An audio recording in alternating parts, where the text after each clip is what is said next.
Hello friends, welcome to the new fangled competition classes. दोस्तों, जैसा कि आप सभी को पता है, हमारे चैनल पे कंपटीशन की तैयारी करवाई जाती है। अब बेसिकली हम लोग जो कवर कर रहे हैं वो मैथ्स एंड साइंस के सब्जेक्ट्स को कवर कर रहे हैं सभी कम्पिटिटिव एग्जाम्स के लिए। अभी करंटली में हमारा जो है जनवरी में सीटेट का एग्जाम होने वाला है। तो अभी हमारी जो सीरीज चल रही है वो सीटेट के लिए चल रही है। बट अगर आप मैथ्स के लिए प्रिपेयर कर रहे हैं किसी भी कम्पिटिटिव एग्जाम के लिए, तो ये आपके लिए बहुत हेल्पफुल होने वाली है। हमने ऑलरेडी 2 क्लासेस कर ली हैं मैथ्स की। आज हमारी थर्ड क्लास है मैथ्स की, जिसमें हम वैरायटी ऑफ क्वेश्चंस कराएंगे। इसको हमने स्पेशल क्लासेस नाम दिया है, वो इसलिए दिया है क्योंकि हम इसके अंदर बहुत सारे वैरायटी ऑफ क्वेश्चंस करने वाले हैं अलग अलग, ताकि आप सारे कंसेप्ट को प्रिपेयर कर सके एक साथ, बजाय एक कंसेप्ट को एक टाइम के। ठीक है, हम क्वेश्चन वाइज उसके कंसेप्ट को भी समझाते हुए चलेंगे। आइए चलिए स्टार्ट करते हैं। आज का क्वेश्चन है बच्चों पहला।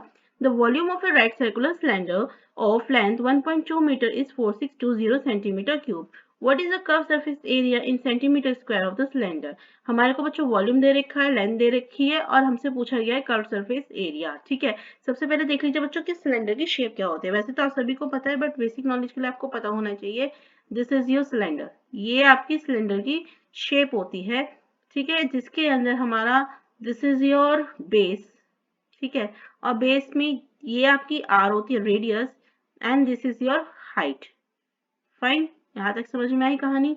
चलिए अब क्वेश्चन को सॉल्व करते हैं। तो क्वेश्चन को सॉल्व करने के लिए हम क्या करेंगे, हमारे को क्या दे रखा है बच्चों, वॉल्यूम ऑलरेडी दे रखा है। तो वॉल्यूम ऑफ सिलेंडर हमारा कितना है बताइए, दैट इज 4620। और हमारे को पता है वॉल्यूम ऑफ सिलेंडर का फॉर्मूला क्या होता है, pi r square h is equal to 4620। Pi की वैल्यू हमें दे रखी है 22/7। आर हमें नहीं पता, आर हमें निकालना है। एच हमारे को ऑलरेडी दे रखा है 1.2 मीटर, लेकिन हमारे को जितनी भी वैल्यूज है वो किस में चाहिए, सेंटीमीटर में। तो इसलिए हम क्या करेंगे, तो सेंटीमीटर में चेंज करेंगे। तो हमारी वैल्यू क्या आएगी, 120 सेंटीमीटर। अब हम इसको इक्वेट कर देंगे 4620 से। अब यहाँ से बच्चों जब हम आर स्क्वायर वैल्यू कैलकुलेट करेंगे, तो क्या आएगा, 4620 इंटू 7 अपॉन 22/120। जब हम बच्चों इसको सॉल्व करेंगे तो हमारी जो आर की वैल्यू आएगी वो क्या आएगी, 7/2। ठीक है, यहाँ तक समझ में आई कहानी। चलिए बहुत बढ़िया। अब हमारे को बच्चों क्वेश्चन में पूछा गया है curved surface area. Curved surface area का फॉर्मूला बच्चों क्या होता है, 2πr/h। ठीक है, 2 पाई की वैल्यू आपको पता है कितनी है, 22/7। आर की वैल्यू हमारे पास कितनी है, अभी हमने निकाली 7/2। और हाइट हमारे पास कितनी है, अभी हमने कैलकुलेट करी थी 120। ठीक है, अभी इसे हम सॉल्व कर सकते हैं, हाँ जी बिल्कुल कर सकते हैं। तो कर दीजिए सर, 22 इंटू 120 करिए सॉल्व, क्या आएगा बच्चों वैल्यू,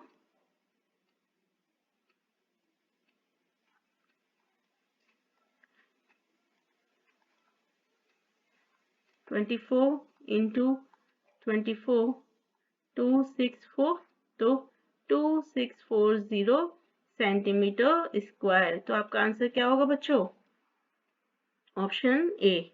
सबको समझ में आया हमने कैसे सॉल्व करा। चलिए अगले क्वेश्चन की तरफ बढ़ते हैं। चलिए ये वाला क्वेश्चन करते हैं, बहुत ही अच्छा क्वेश्चन है बच्चों, इंटरेस्टिंग क्वेश्चन है। आपको क्या करना है, इस क्वेश्चन में पूछा गया है, if F V and E are respectively the number of faces, vertices and edges of a triangular prism, then which of the following is the statement is true. इनमें से हमें बताना है कौन सा स्टेटमेंट ट्रू होगा। तो इसमें आपको बच्चों कुछ नहीं करना, आपको बस ये पता होना चाहिए कि हमारा जो ट्रायंगुलर प्रिज्म होता है वो कैसा होता है, और इसकी कितनी फेस, वर्टेक्स और एजेस होती है। तो पहले आप उसी को समझ लीजिए। तो हमारे जो ट्रायंगुलर प्रिज्म की जो वो होता है डिजाइन, वो कुछ इस टाइप का होता है। देखिए इस टाइप का होता है कुछ कुछ, मे बी आपको फिगर देख के याद आ जाएगा। ठीक है, ये होता है हमारा ट्रायंगुलर प्रिज्म। ठीक है, अब हमारे इसमें बच्चों प्रिज्म में फेसेस कितने होते हैं, 1 2, इधर का फेस 3 4 एंड 5। कितने फेसेस हुए, 5 फेस हुआ भाई। 1 2, दो तो इधर के हो गए, 3 4 इधर के होगा, और एक बेस में हो गया 5। ठीक है, वर्टेक्स कितनी होती है बच्चों, वर्टेक्स होते हैं जो कोने होते हैं। तो कितने वर्टेक्स होते हैं, 1 2 3 4, 5 एंड 6। तो हमारे 6 वर्टेक्स हो गए और एजेस कितनी होती है हमारी, बताइए। 1, 2, 3, 4, 5, 6, 7, 8 और 9 एजेस। बस अब बच्चों कुछ नहीं करना, आपको ये जो इक्वेशंस हैं, ये जो वैल्यूज हैं, इनको पुट करना है इन वैल्यूज के अंदर, और जिसमें दोनों वैल्यू सेम आ जाएगी तो वो हमारा सही आंसर हो जाएगा। मैं एक करके दिखा देती हूँ, आगे का आप खुद करेंगे, ठीक है। जैसे मान लीजिए मैं ऑप्शन 2 उठा लेती हूँ, ठीक है। तो देखते हैं, तो टू ऑप्शन में क्या है, 2f plus 3v minus 2e is equal to 10, ठीक है। फेसेस कितने हैं, 5। वर्टेक्स कितने हैं, 6। एजेस कितनी है, 9। वैल्यू क्या आई, 10 plus 18 minus 18, 28 minus 18 is equal to 10। चलिए, तो हमारा पहले में ही आ गया 10 इक्वल्स टू 10। इसका मतलब तो सही आंसर क्या होगा, ऑप्शन नंबर 2, ठीक है। सभी को समझ में आया क्वेश्चन। चलिए, अब हम नेक्स्ट क्वेश्चन की बात करते हैं। बहुत अच्छा क्वेश्चन है बच्चों, बहुत इंटरेस्टिंग क्वेश्चन है, देखते हैं ये सॉल्व करते हैं। इसमें कहा गया है, if P is a point on the line AB and PQ is a ray such that QPA is 7x and QPB is 5x, then what is the value of the x? चलिए पहले diagram draw कर लेते हैं। इन्होंने क्या कहा है कि हमारा P पॉइंट है हमारा लाइन AB पे। चलिए पहले लाइन AB ड्रॉ कर लेते हैं। तो ये हमारा AB लाइन आ गया, दिस इज योर AB। अब इस लाइन पे कहाँ है, क्या है, P पॉइंट है, हम ऐसे ड्रॉ कर लेते हैं। अब इन्होंने कहा PQ इज अ रे, PQ हमारी रे है, तो हम एक रे ड्रॉ कर लेते हैं। अब इन्होंने क्वेश्चन में क्या कहा है, PQ is a ray such that QPA यानी कि जो हमारा ये वाला एंगल है, ये कितना है, 7x है। QPB ये हमारा कितना है, ये हमारा 5x एंगल है, ठीक है। Then what is the value of this. अब इसकी वैल्यू निकालने के लिए बच्चों पहले हमें किसकी वैल्यू पता होनी चाहिए, x की। हम यहाँ से x की वैल्यू निकाल सकते हैं, बिल्कुल निकाल सकते हैं, क्योंकि हमें पता है कि बच्चों ये जो पूरा का पूरा एंगल होता है, ये कितने डिग्री का होता है, एक लाइन पे जो होता है 180 डिग्री का। तो क्या मैं ऐसे लिख सकती हूँ, 7x plus 5x is equal to 180 degree, 12x is equal to 180, 12 1 जा 12 एंड 12 5 जा 60। तो हमारी x की वैल्यू बच्चों कितनी आई, 15 डिग्री। तो हमें x की वैल्यू पता चल गई, तो हम क्या है इस इक्वेशन में वैल्यू पुट कर सकते हैं, बिल्कुल कर सकते हैं। हमारी इक्वेशन क्या है, 8x minus 10 degree, 8 into 15 minus 10। तो बताइए सॉल्व करके क्या आएगा,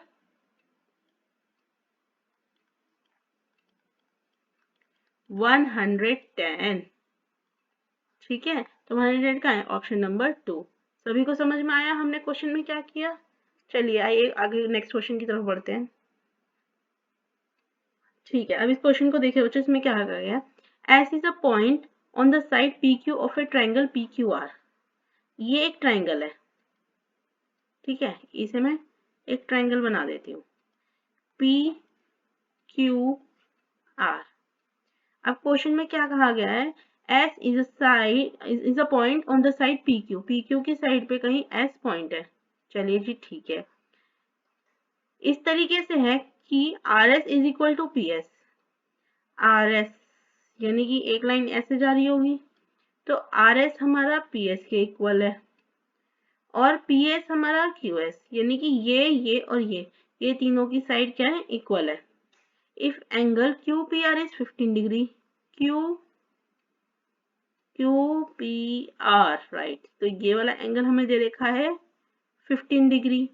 then what is the value of 2 angle PQR minus angle PRQ। अब हमें ये बताना है, यानी कि एक तो हमें निकालना है PQR एंगल की वैल्यू, PQR यानी कि हमारे को एक तो ये निकालनी है, ठीक है, और PRQ एक हमारे को क्या निकालनी है, ये वाली निकालनी है, ठीक है। जब हमें इन दोनों की वैल्यू मिल जाएगी तो हम इस इक्वेशन में पुट करेंगे।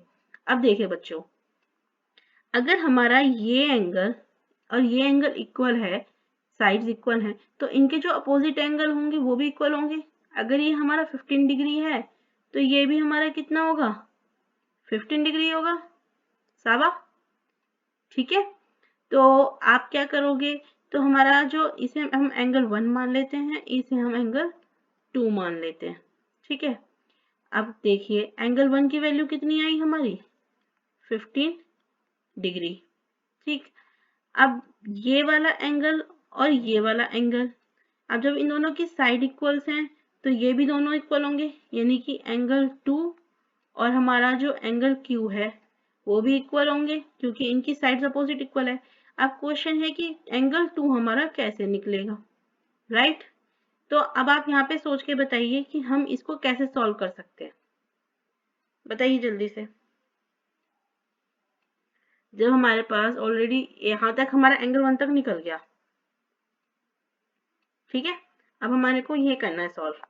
तो अगर मैं कुछ जो हमारा एंगल 1 प्लस एंगल 2 हमारा बच्चों क्या बनाता है, हमेशा ये 90 डिग्री बनाता है, ठीक है। जब इस तरह की सिचुएशन होती है ना, ये एंगल जब साइड्स इक्वल दी हुई होती हैं तो यहाँ पे जो एंगल बनता है इट इज ऑलवेज 90 डिग्री।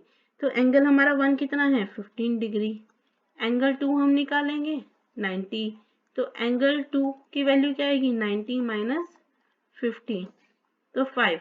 तो एंगल 2 की वैल्यू कितनी आई, 75। जब हमारे पास ये 75 है तो एंगल Q की वैल्यू कितनी होगी, 75। चलिए तब सॉल्व कर लीजिए। Twice of angle PQR, PQR यानी कि 75 डिग्री माइनस PRQ, PRQ की वैल्यू कितनी आएगी, 50 माइनस 15 प्लस 75, तो ये कितना हो गया आपका 150 माइनस 90, तो वैल्यू कितनी आई बच्चों, 60 डिग्री। यहाँ तक समझ में आया सबको क्वेश्चन, किसी को कोई डाउट। जो ट्रिक थी सीधी सीधी कैलकुलेशन थी, ट्रिक बस ये थी बच्चों यहाँ पे, जब कभी भी इस तरीके से दिया होगा इस साइड की वैल्यू इसके इक्वल और इसके इक्वल, तो यहाँ पे जो एंगल फॉर्म होगा it is always 90 degree. Okay, चलिए नेक्स्ट क्वेश्चन की तरफ चलते हैं। ठीक है, ये बहुत अच्छा क्वेश्चन है बच्चों। मतलब आप ये मान के चलिए जो लॉ परसेंटेज है, प्रॉफिट लॉस है, उससे क्वेश्चन आपके जरूर लगते हैं। तो आपको इसका जो बहुत बेसिक कंसेप्ट है वो बहुत पता होना चाहिए। अगर आपको बेसिक कंसेप्ट नहीं पता चला होगा तो आप क्वेश्चंस को नहीं सॉल्व कर पाएंगे, ठीक है। तो आइए इस क्वेश्चन को हम पढ़ते हैं। इस क्वेश्चन में देखिए क्या क्या कहा गया है, when a shopkeeper sells item A for 384, अगर कोई शॉपकीपर है वो किसी आइटम को 384 रुपीज का बेचता है, then there is a loss of 20%, तो उसे क्या होता है, 20% का लॉस होता है।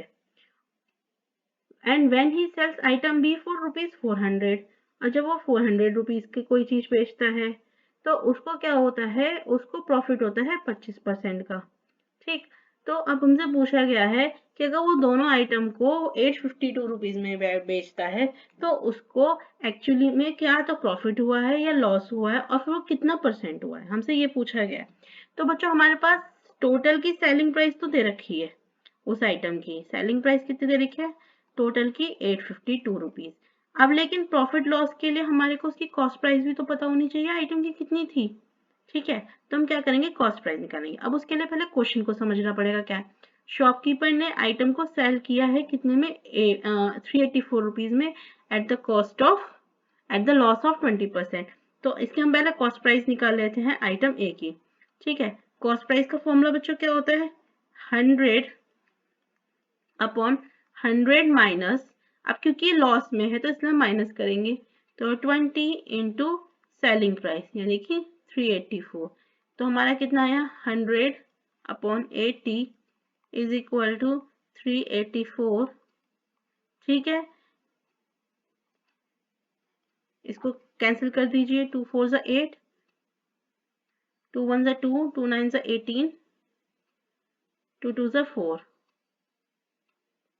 अभी कैंसिल हो सकते हैं, 2 9 ज़ा 18, 2 6 ज़ा 12, 2 4 ज़ा 8, 2 8 ज़ा 16, तो यहाँ पे वैल्यू कितनी आई इसकी कॉस्ट प्राइस, 480 आई। अब हम ऐसे ही दूसरे आइटम की कॉस्ट प्राइस में निकाल लेते हैं। अब ये लेकिन प्रॉफिट में है, ठीक है, तो इसका फॉर्मूला क्या होगा, 100/100 प्लस कितना परसेंट था, 25%, और कॉस्ट प्राइस क्या थी, सेलिंग प्राइस इसकी 400।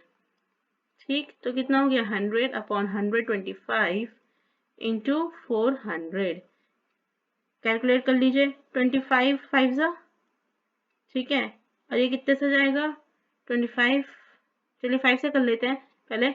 5 2 ज़ा 10, 5 5 ज़ा 25, 5 8 ज़ा 40, 0, 5 5 ज़ा 25, 5 1 ज़ा 5, 5 6 ज़ा 30, 5 2 ज़ा 10, 0।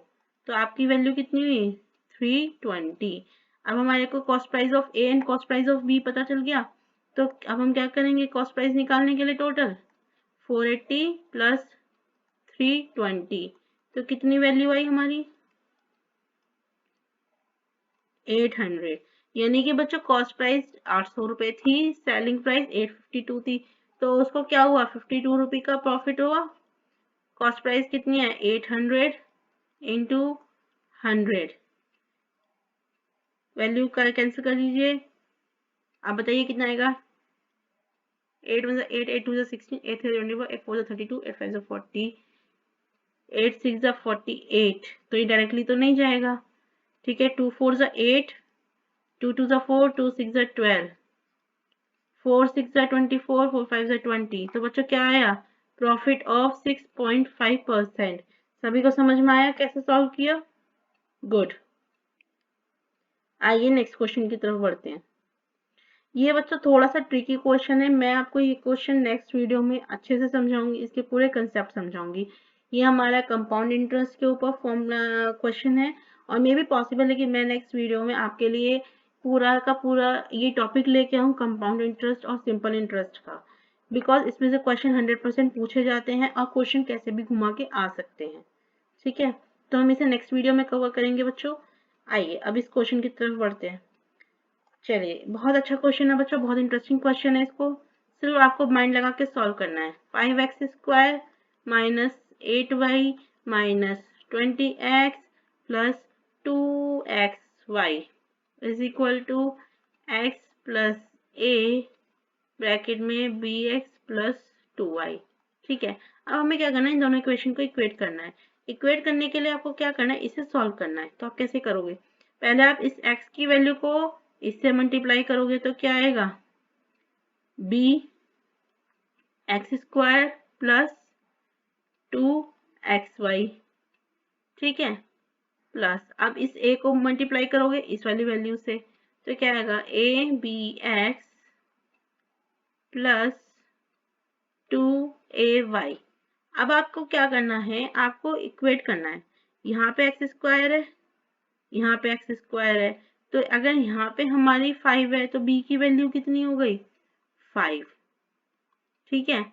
अब यहाँ पे देखिए, यहाँ पे xy है, यहाँ पे भी xy है, यहाँ पे 2 है, तो यहाँ पे 2 है, तो ये पूरा का पूरा कैंसिल कर सकते हैं।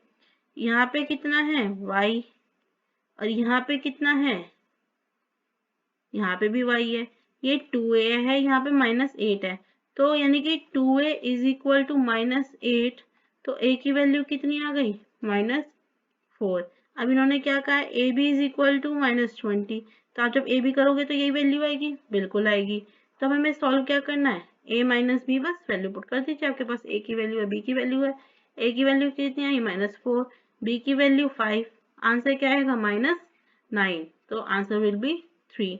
बहुत इजी क्वेश्चन है ना बच्चों, अच्छा मजा आ रहा है करने में, बिल्कुल बच्चों करते रहिए क्वेश्चंस को सॉल्व। देखिए बच्चों, जैसे मैंने अभी क्वेश्चन ऊपर वाला कराया, बिल्कुल सेम टू सेम आपको उसी तरीके से इस क्वेश्चन को करना है। So this question will be your homework, आप अपना होमवर्क में करेंगे इस क्वेश्चन को। चलिए नेक्स्ट क्वेश्चन की तरफ बढ़ते हैं। ओके बच्चों, इसके अंदर क्या है, आपको डिविजिबिलिटी का पता होना चाहिए। क्वेश्चन में क्या कहा गया है, which of the following are divisible by 2 3 and 11। 2 3 और 11 से डिविजिबल होने वाले नंबर्स बताइए, यानी कि वो नंबर बताइए जो हमारा 2 से भी डिवाइड हो सकता है, 3 से भी डिवाइड होगा और वो 11 से भी डिवाइड होगा, ठीक है। अब आप बताइए बच्चों, 2 की डिविजिबिलिटी क्या होती है, वो नंबर जो हमारा लास्ट में क्या आ रहा हो, इवन होगा, वो 2 से डिविजिबल हो जाएगा। डिविजिबिलिटी ऑफ 3 बताइए। डिविजिबिलिटी 3 होती है बच्चों कि अगर हमारा सम ऑफ डिजिट जो है पूरे नंबर का वो मल्टीप्लाई हो रहा है 3 से या डिवाइड हो रहा है 3 से, तो क्या होगा, वो 3 से डिवाइड हो जाएगा पूरा। और आपको उसका पता है डिविजिबिलिटी ऑफ 11। डिविजिबिलिटी ऑफ 11 ये कहती है sum of numbers at odd place minus sum of number at even place. अगर वो जो वैल्यू आ रही है वो 11 से डिवाइड हो रही है या 0 आ रही है तो number will be divisible by 11। तो चलिए एक एक करके सॉल्व करते हैं, फिर हमें समझ में आएगा। अब आपको ये तो देखिए अब यहाँ पे क्या है, लास्ट में सारे नंबर क्या है, इवन है। तो इतना तो पक्का है कि ये सारे के सारे बच्चों नंबर क्या है आपके 2 से सॉल्व हो जाएंगे। ठीक है, अब हमें डिविजिबिलिटी किसकी चेक करनी पड़ेगी, अब हमें डिविजिबिलिटी चेक करनी है किसकी, 3 की और 4 की। तो चलिए 3 और 4 की डिविजिबिलिटी चेक करते हैं। पहले 4 की नहीं, सॉरी 11 की। तो अब 8 प्लस 4 प्लस 4 प्लस 8, क्या ये नंबर हमारा 3 से डिविजिबल है, तो उसके लिए हमें क्या करना पड़ेगा, सम। 8 12 12 प्लस 12 24। तो बच्चे 24 आया, यस बिल्कुल ये नंबर हमारा किससे डिविजिबल है, 3 से डिविजिबल है। अब हम क्या करेंगे, sum at odd places minus sum at even places. तो ऑड प्लेसेस का sum 8 plus 4 minus 8 plus 4, value क्या है 0। तो ये हमारा बच्चों 11 से डिविजिबल है। तो हमें एक नंबर तो मिल गया जो हमारा 2 3 और 11 से तीनों से डिविजिबल होगा। अब चलिए हम नेक्स्ट नंबर को चेक करते हैं, 9812। ठीक है, अब देखिए 9812। तो अच्छा एक और चीज याद रखिएगा बच्चों, जो यहाँ पे ऑप्शन कम दे रखे हैं ना उसे सबसे लास्ट में चेक कीजिएगा। उसका रीजन ये होता है क्योंकि उस होने के चांसेस बहुत कम है। सिंस यहाँ पे सी कम है तो आप सी को सबसे लास्ट में उठाइएगा। आपके बी और डी ज्यादा दे रखे हैं तो आप बी और डी को सॉल्व कीजिए। तो बी को उठा लेते हैं, 9 प्लस 8 प्लस 1 प्लस 2। तो वैल्यू क्या आएगी, 10 10 यानी कि 20। क्या 23 से डिविजिबल है, नहीं है, तो हम इस नंबर को छोड़ देते हैं। अब हम 9 1 2, अच्छा सी को अभी हम बाद में करेंगे, पहले आप कीजिए 9 9 प्लस 6 प्लस 3 प्लस 6, वैल्यू कितनी आएगी बच्चों, 9 प्लस 6 15 18 और 24। 24 हमारा डिविजिबल है 3 से, हाँ जी बिल्कुल है। अब 11 से भी चेक कर लेते हैं, सम एट ऑड प्लेसेस क्या आएगा 12 minus sum at even places 12 is equal to 0। 11 से डिविजिबल है, बिल्कुल है। तो बच्चों हमारा जो नेक्स्ट नंबर है जो डिविजिबल है 2 3 11 से, वो क्या 9636। तो हमारे आंसर क्या, वो ए एंड डी। क्या ए एंड डी हमारा ऑप्शन है, बिल्कुल है जी। तो option number 3 is your right answer. ऐसे क्वेश्चन में बच्चों आपको डिविजिबिलिटी का पता होना बहुत जरूरी है। अगर आपको डिविजिबिलिटी पता है तो आप बिल्कुल भी इन क्वेश्चन को कभी भी गलत नहीं करेंगे। ठीक है, आज का बच्चों हमारा लास्ट क्वेश्चन है, इंटरेस्टिंग क्वेश्चन है, इसे करते हैं सॉल्व। जैसे हमने पीछे ऊपर 2 क्वेश्चन किए थे बिल्कुल उसी तरीके से हमारे को इस क्वेश्चन को सॉल्व करना है। हमें इक्वेशन दे रखी है, हमें क्या करना है, इस 23 को इससे मल्टीप्लाई करना है और इस वैल्यू को हम यहाँ पे लेके जाएंगे। तो हमारी बच्चों वैल्यू क्या आएगी, देखिए x plus 1 minus 2x minus 4 upon 3 minus 5x is equal to 1 upon 23। ऊपर वैल्यू क्या आएगी हमारी, minus x minus 3 minus 5x is upon 1 upon 23। 3 minus 5x is equal to minus 23x minus 69। ठीक है, minus 5x plus 23x is equal to minus 69 minus 3। तो ये कितना आएगा बच्चों, 18x। और यहाँ पे कितना आएगा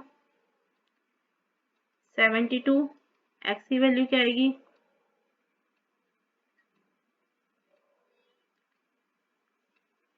किससे जाएगा बच्चों बताइए, 4 से। ठीक है, तो वैल्यू कितनी आई, -4। अब आपको कुछ नहीं करना बच्चों, ये जो -4 वैल्यू है ना, इसको इन इक्वेशंस में उठा के देखिए और जहाँ जिस इक्वेशन में वैल्यू सेटिस्फाई हो जाए that will be your answer. इसी तरीके से आपको सारे क्वेश्चन सॉल्व करने हैं बच्चों। अगर ये वीडियो अच्छी लगे तो लाइक, सब्सक्राइब और शेयर जरूर कीजिए, अपने फ्रेंड्स तक भी पहुंचाइए ताकि उनके भी जो मैथ्स के कंसेप्ट हैं वो अच्छे से क्लियर हो सके। थैंक यू गाइज, मिलेंगे नेक्स्ट वीडियो में। Bye bye.